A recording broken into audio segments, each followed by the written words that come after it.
Yeah, I thought that was a great effort on our guys. The last three home games, we really had to grind and hadn't been as sharp as we can be. And obviously, we had a little advantage them playing an overtime game, but been in those situations where those teams have come out and had a little momentum and been able to sustain that. So we warded it off. We got on top of them, and for the most part, played really well. Just unselfish.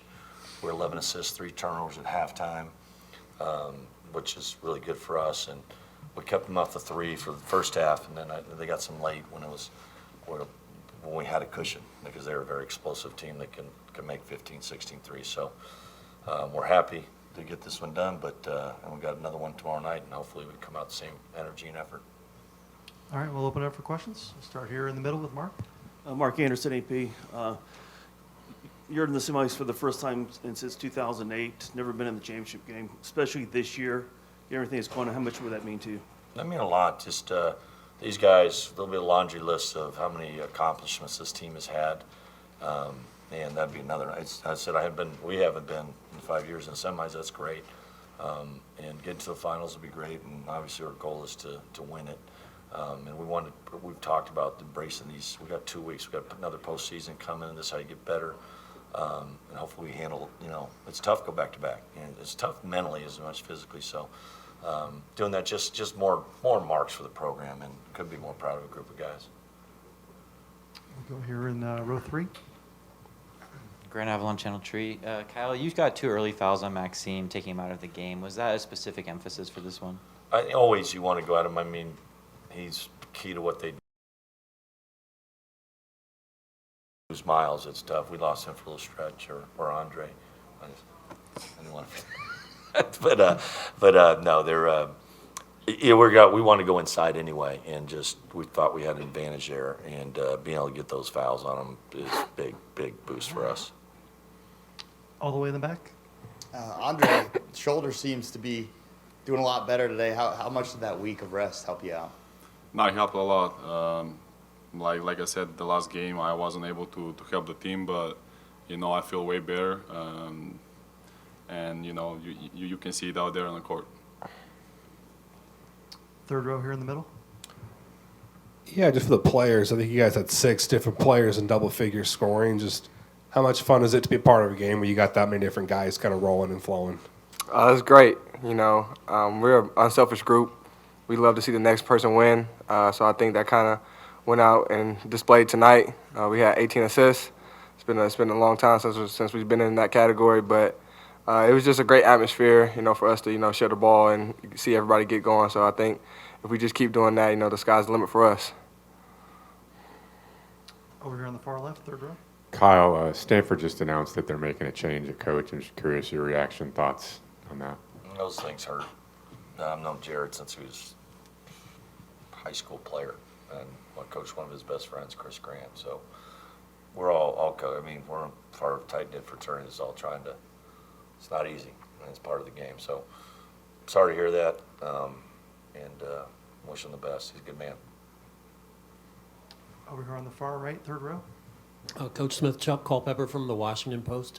I was wondering, out of all the teams you've coached in all the places, and every year's different, what distinguishes this team, do you think? What makes it work? Well, the obvious one is we got a point guard that paints his fingernails.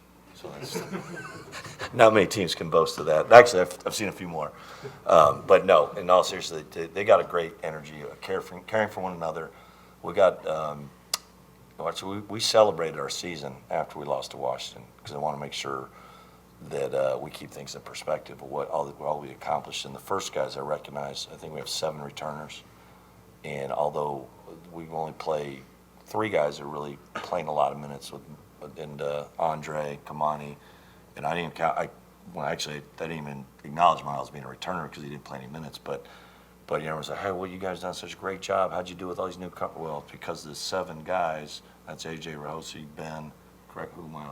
Jabe, Kamani, Dre, me. I said a couple. Benny. We said Benny. Yeah, we said Ben. All right.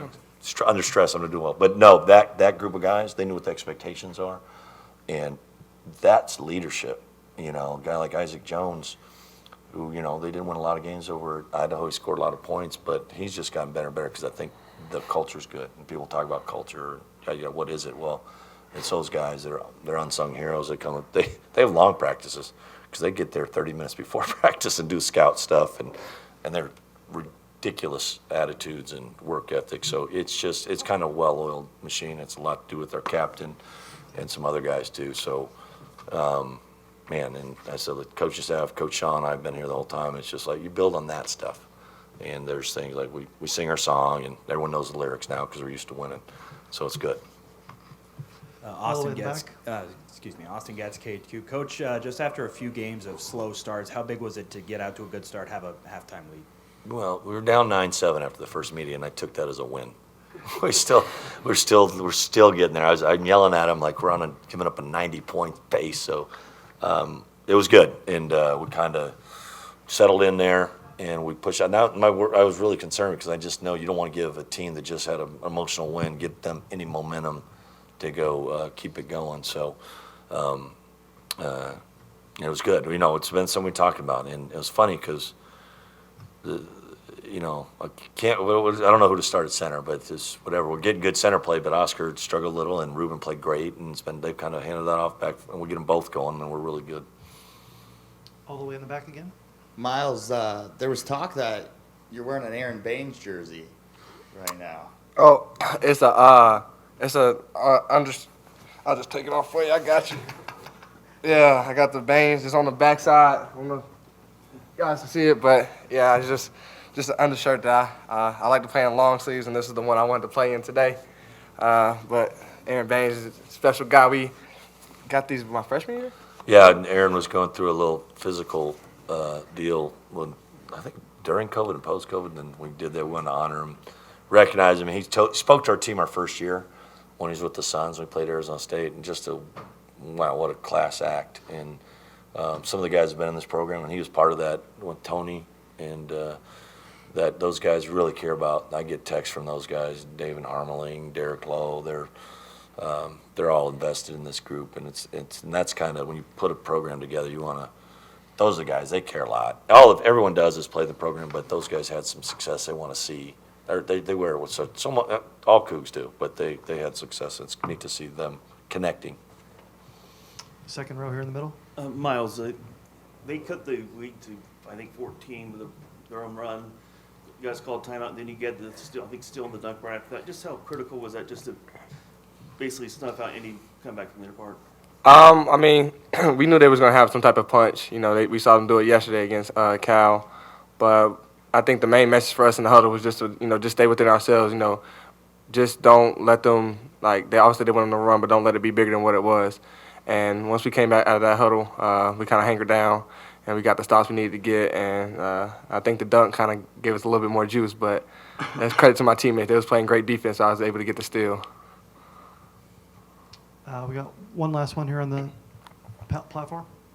Coach, just getting 21 from Ruben and Kamani together, guys that maybe are more known for their defense, just what does it add to your team to get that kind of offensive production from them? I just said, we talk about being unselfish, beating the scout a little bit. They're doubling off Kamani and stuff. He's a good cutter, good passer, good post player. It's nice to see him. We like to post him because you'll have a mismatch, and if you go double him there, then he can make some plays. But he's also good enough to just go score. So we call him our French Army knife for a reason. He can play all over the floor, and tonight he was terrific. And then Ruben's just like an emerging talent. He's a beast. He's a young guy, and I just love to see him when he gives everyone a little lift when he gets going. He's got a lot of charisma, big emotional guy.